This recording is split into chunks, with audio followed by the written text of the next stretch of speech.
2023 সালের জুলাইয়ে ইন্টার মায়ামিতে যোগ দেন ফুটবল দুনিয়ার অন্যতম বড় নাম লিওনেল মেসি। সেই মুহূর্ত থেকেই তাকে চোখের আড়াল হতে দেন না একজন মানুষ, তার ব্যক্তিগত দেহরক্ষী ইয়াসিন চুকো। মেসির নিরাপত্তার জন্য সর্বদা তৎপর এই দেহরক্ষী এবার নিজেই পড়েছেন বিতর্কের মুখে। এর আগে আমেরিকান মেজর লিগ সকার এবং কনকাকাফ চ্যাম্পিয়ন কাপ কর্তৃপক্ষ তাকে নিষেধাজ্ঞা দিয়েছিল। এবার সেই তালিকায় যুক্ত হলো লিগস কাপও। বুধবার ফোর্ট লডারডেলের চেস স্টেডিয়ামে ইন্টার মায়ামির মুখোমুখি হয়েছিল ক্লাব অ্যাটলাস। ম্যাচ শেষে দুই দলের খেলোয়াড়দের মাঝে কথোপকথনের সময় হঠাৎই উপস্থিত হন ইয়াসিন। এই ঘটনায় ক্ষুব্ধ হন অ্যাটলাসের এক খেলোয়াড়, যা পরবর্তীতে উঠে আসে সংবাদ সম্মেলনেও।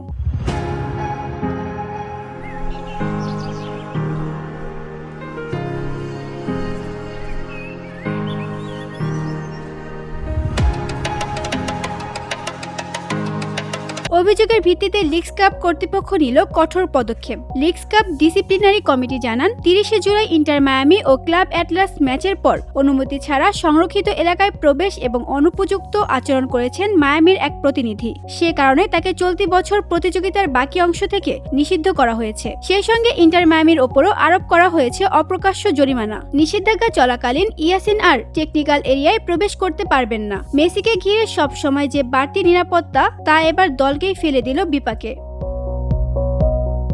VOD Bangla news desk.